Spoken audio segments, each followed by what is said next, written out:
مفتی صاحب میں طلاق یافتہ ہوں، والدین کے گھر رہتی ہوں، بھائی کماتا ہے مگر اس کے اپنے بیوی بچے بھی ہیں، اس سے بار بار پیسے مانگنا اچھا نہیں لگتا، کیا میں جاب کر سکتی ہوں؟ میں دوبارہ شادی بھی نہیں کرنا چاہتی۔ دیکھیں، اگر آپ دوبارہ نکاح نہیں کرتی تو پھر یہی ہوگا کہ بھائی سے بار بار پیسے مانگنے پڑیں گے، اور اگر آپ جاب کریں گی تو آپ کو پتہ ہے طلاق یافتہ لڑکی جب جاب کرتی ہے تو جب مردوں کو پتہ ہوتا ہے نا کہ یہ طلاق یافتہ ہے، ہماری سوسائٹی میں طلاق یافتہ کی شادی کا دوبارہ امکان بہت مشکل ہوتا ہے، تو آپ جہاں بھی جائیں گی کمپنی میں سارے نیک مرد نہیں ہوں گے، بڑے بڑے ہوس کے مریض، ہوس کے پجاری ہوں گے۔ ان کو پتہ چلے گا یہ لڑکی کا شوہر نہیں ہے اور مالی لحاظ سے ہی مجبور بھی ہے، تو وہ بے غیرت اور بے شرم لوگ آپ کی عزت سے کھیلنے کی پوری کوشش کریں گے۔ آپ حیا والی ہیں، غیرت والی ہیں ایک حد تک، تو آپ دفاع کریں گی،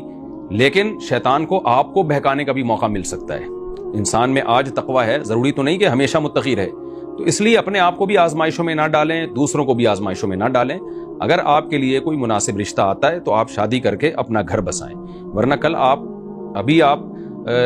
کے لیے نکاح آسان ہوگا، کل مشکل سے مشکل ہوتا چلا جائے گا جیسے جیسے آپ کی عمر گزرے گی۔ تو میرا مشورہ آپ کو یہی ہے جو شریعت کا حکم ہے کہ بھائی وداؤٹ ہسبینڈ آپ زندگی نہ گزاریں۔ اگر آپ کے لیے اچھا رشتہ میسر ہے تو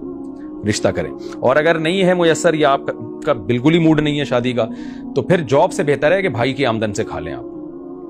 تو۔ اور بھائی پر لازم ہے کہ وہ بہن کو کے بارے میں دل اتنا بڑا کرے اور اسے کہے کہ بھائی مانگے بغیر دے دیا کرے۔ یہ نوبت کیوں آ رہی ہے کہ بہن جو ہے بھائی سے مانگ رہی ہے؟ بھائی کو چاہیے کہ یہ تو شریعت میں اللہ نے بھائی کی ذمہ داری ڈالی ہے، عورت پر اسلام میں کمانا فرض نہیں ہے، بلکہ اس کی ذمہ داری اس کے باپ اور بھائیوں کے کندھوں پر ہے۔ تو اس لیے آپ جب گھر پہ ہیں تو آپ کے باپ اور بھائی کی یہ شرعی ذمہ داری ہے کہ وہ آپ کا نان نفقہ اٹھائیں، یعنی آپ کا حق ہے یہ۔ تو اس لیے جاب سے بہتر ہے کہ آپ بھائی کو کہیں، اور بھائی اگر وہ آر دلا رہا ہے اور ذلیل کرتا ہے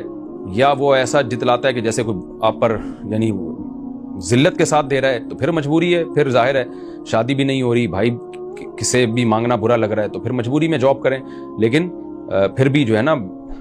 کوشش کریں اپنے گھر بسانے کی اور کسی اچھے رشتے کے انتظام کی۔ بھائی کو چاہیے خود وہ بہن کو بتا دے بھائی مجھ سے مانگتے ہوئے شرمائے نہیں کرو، مجھے خوشی ہوتی ہے اور میری ذمہ داری یہی ہے، بلکہ مانگے بغیر دے دیا کرے نا، مانگے بغیر دیا کرے تاکہ یہ نوبت ہی نہ آئے۔ مفتی صاحب خانقاہ کون چلا سکتا ہے؟ خانقاہ کا لفظ آج کل بڑا بدنام ہو گیا ہے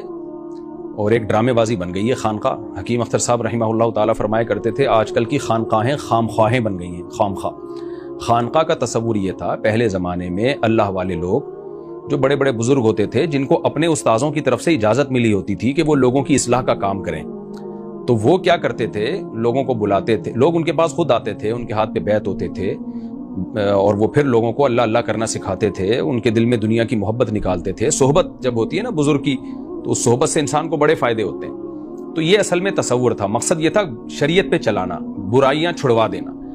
تو اب یہ سیٹ اپ ہے الحمدللہ، باقی ہے، بہت سے مشائخ بزرگ یہ کام کر رہے ہیں، لیکن بہت محدود ہو گیا ہے، اس میں فراڈی لوگ زیادہ آ گئے ہیں، وہاں جا کے ضربیں لگ رہی ہوتی ہیں اور کوئی وجد آ رہے ہوتے ہیں، پھر اور زیادہ آپ آگے چلے تو قوالیاں بھی اس میں آ گئیں، پتہ نہیں کیا کیا ڈرامے بازیاں اس میں شروع ہو گئی ہیں۔ تو آپ اس بحث میں پڑے بغیر کہ خانقاہ کون چلا سکتا ہے کون نہیں چلا سکتا، آپ کا کام یہ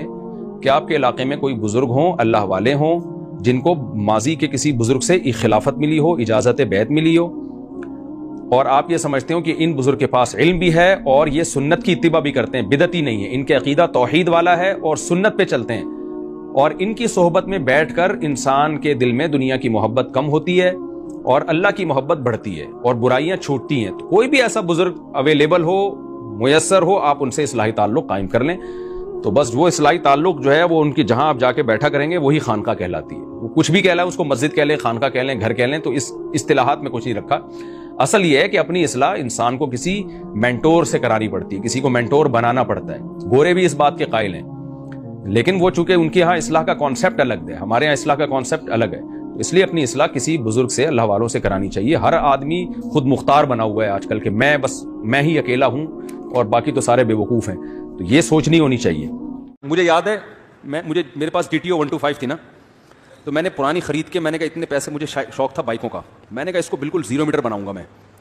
تو میں اس کو شاپ پہ لے کے گیا، بہت میں نے پیسے خرچ کیے کہ بالکل ٹائٹ قسم کی، ایسا لگے شو روم سے بھی نکلی ہے، اور جس بندے کو میں نے ٹھیکہ دیا تھا نا، اس کو میں نے کہا دیکھو میں پیسے خرچ کر رہا ہوں، کام 1 نمبر ہونا چاہیے۔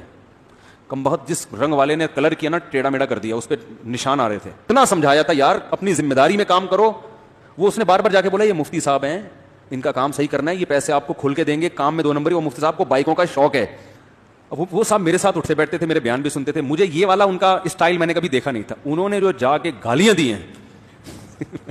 اس بندے کو اور میری بائک کو, میں حیران, یہ میری بائک کو گالیاں کیوں دے رہے ہیں؟ بائک کو بھی گالیاں دی, بائک کی ٹینکی کو بھی گالیاں دے رہے جس ٹینکی پہ کلر ٹیڑھا کیا تھا. اتنی فوش گالیاں, بائک کو بھی, بائک کی, شکر ہے مجھے نہیں دی, بائک کو بھی, بائک کی ٹینکی کو بھی, اس کے کلر کو بھی گالیاں, اور فوش گالیاں, اور اس بندے کو بھی, اور وہ آرام سے بیٹھا ہوا ہے